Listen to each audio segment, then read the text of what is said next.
First, Mr. Guliyev from Azerbaijan, followed by Mr. Jabarov from Russia. Thank you, Mr. President. Dear colleagues, ladies and gentlemen, first of all, let me thank our Moroccan host for its organization of our autumn meeting, since it is my first speech.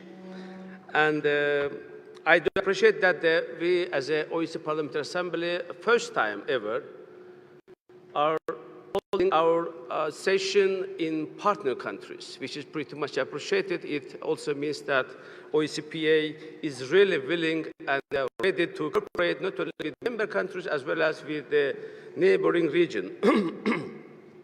This is why I think it was a good decision, and the Moroccan leadership and the parliament did their best in order to meet all the expectations. Dear President, I'd like to touch upon very important issues concerning the regional security in our region. This is why I'd like to ask to give a bit more time in order to cover the subject properly. As you may witness that as a Vice President of the Parliamentary Assembly, I tried not to concentrate too much on the regional affairs, on the regional issues, talking about the Armenian-Azerbaijan conflict, with the view that it could be the subject of the, let's say, other members of the delegations. But this time the situation, unfortunately, has been changed. I do ask you to be a bit patient, because I'd like to really draw your attention to the very important issues that really pose the direct threat to the regional security and, of course, impede the negotiation process that is going on between Armenia and Azerbaijan for the last 3 decades. But before doing that, I'd like to start from positive things that really has been occurred in the conflict between Russian Federation and Ukraine. I do appreciate that the Russian Federation and Ukraine were able to swap the prisoners in significant number. It is a good sign, and it makes a hope for the further discussions. I also would like to appreciate that the conflict in Transnistria area in Moldova is also in the right direction, in the right track. And I'd like to just remind you the recent statement made by the Secretary General of OSCE, Mr. Grimminger, about the hope that the Transnistrian conflict should be resolved soon based on international rules, particularly the sovereignty and territorial integrity and inviolability of internationally recognized borders. But unfortunately, we can't say anything about positive steps with regards to Armenia, Azerbaijan, and Nagorno-Karabakh conflict. This is, of course, it makes me concerned, and I'd like to draw your attention, because I think these issues deserve the attention of our assembly, and the member of our assembly, and particularly the head of the delegation, should know about that, and should be aware about the real threats. Several weeks ago, dear friends, Armenian Prime Minister Pashinyan, while illegally visiting the occupied territories of Azerbaijan, talked about the way of conflict resolution and stated that Nagorno-Karabakh is a part of Armenia. What does it mean?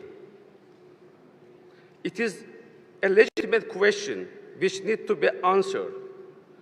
I will say my own opinion. Firstly, although the fact of annexation of Nagorno-Karabakh by Armenia was very well known, however, Pashinyan's statement once more proved this reality, and Armenia officially admitted its annexation and the occupation policy. In particular, it reminds me that the resolution of the Supreme Soviet Armenia, SSR, of December 1989 on the unification of Armenia, SSR, and Nagorno-Karabakh, which then was heavily rejected as an illegal act. All these facts again and again demonstrate that Nagorno-Karabakh conflict is neither human rights nor self-determination issue. As Armenia claims, it is a clear annexation and occupation of significant part of Azerbaijan territories, about which we have been talking for 3 decades. Secondly, this statement utterly kills, unfortunately, and nullifies all efforts of the Minsk co-chairs to seek the negotiated solutions to the conflict. Again, another question arises. If Armenia considers that Nagorno-Karabakh is a part of Armenia, then what is the need and the meaning for negotiations? If Armenia doesn't want to have the peaceful solution, then what is the alternative for peace? I think the answer is clear to everyone. Dear President, dear colleagues, I am coming to most worrying and unpleasant news. Just 2 days ago, Armenian military forces committed another provocation on the contact line of Azerbaijan-Armenian border in Kazakh region against the excavator laying road. As a result of shelling, the driver of excavator, civilian Safarullah Abishov, was killed. Dear colleagues, I am asking Armenian leadership to explain this brutal attack on innocent Azerbaijani civilians, and also urging the Bureau of the Committee for Human Rights and Democracy of our Assembly to immediately react and condemn this inhuman crime, which is strictly prohibited by all the international conventions. Moreover, Armenian Prime Minister on every occasion states that the outcome of the negotiations must be acceptable for the people of Armenia, for the people of Azerbaijan, and for the people of Nagorno-Karabakh. We understand people of Azerbaijan and the people of Nagorno-Karabakh. But I am curious to know, who is the people of Nagorno-Karabakh? People of Armenia, people of Azerbaijan is understandable, but who is the people of Nagorno-Karabakh? Armenian politicians who is dealing with such propaganda have to understand that there is no such a notion as the people of Nagorno-Karabakh. Yes, there is a population of Nagorno-Karabakh which consists of the Armenian and Azerbaijani communities. This is another issue, that all Azerbaijanis of Nagorno-Karabakh have been expelled as a result of the ethnic cleansing policy of Armenia.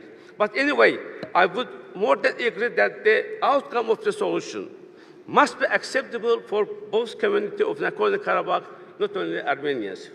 If to follow their logic, I wouldn't be surprised when Armenian leadership would invent the new peoples on the world map where Armenia is largely settled. For example, people of Krasnodar in Russia, the people of Los Angeles in the United States, or people of Paris or France. Of course, it is not acceptable, and it is also ridiculous. I'm afraid that such behavior or action of Armenian leadership could have unpredictable consequences, and therefore I do recommend Armenia to refrain from escalating already fragile situation in the region and stop undermining negotiation process. In conclusion, Mr. President, I would like to urge you to accelerate the process of appointment of the OSCE Parliamentary Assembly Special Representative on the South Caucasus with a view to adequately addressing the current stalemate and in the negotiations, and intensify the role of the Assembly for the settlement of Armenian-Azerbaijan conflict. On our part, we should also help OSCE Minsk Group co-chairs to get back Armenia to the negotiation table as soon as possible and start substantive talks to change the status quo, which is very dangerous. Furthermore, the OSCE and its third committee, which is in charge for protection of human rights in the OSCE area, must put on the spotlight for agenda of swapping of prisoners from both sides, as Russia and Ukraine did it recently. As you know, Azerbaijan put forward an initiative to exchange of prisoners based on all-for-all principle. I want to reiterate that the more than 5 years, two Azerbaijani civilians, Tirgam Askarov and Shahbaz Guliyev, are being held as hostages in the occupied territories of Azerbaijan, who just wanted to visit the grave of their parents. However, Armenia still refuses to return them back according to the international practices. Their family members several times met with me as Vice President of OSCE and asked to call our Assembly into immediate actions to help these civilians to be released from Armenian captivity. Thank you, Mr. President.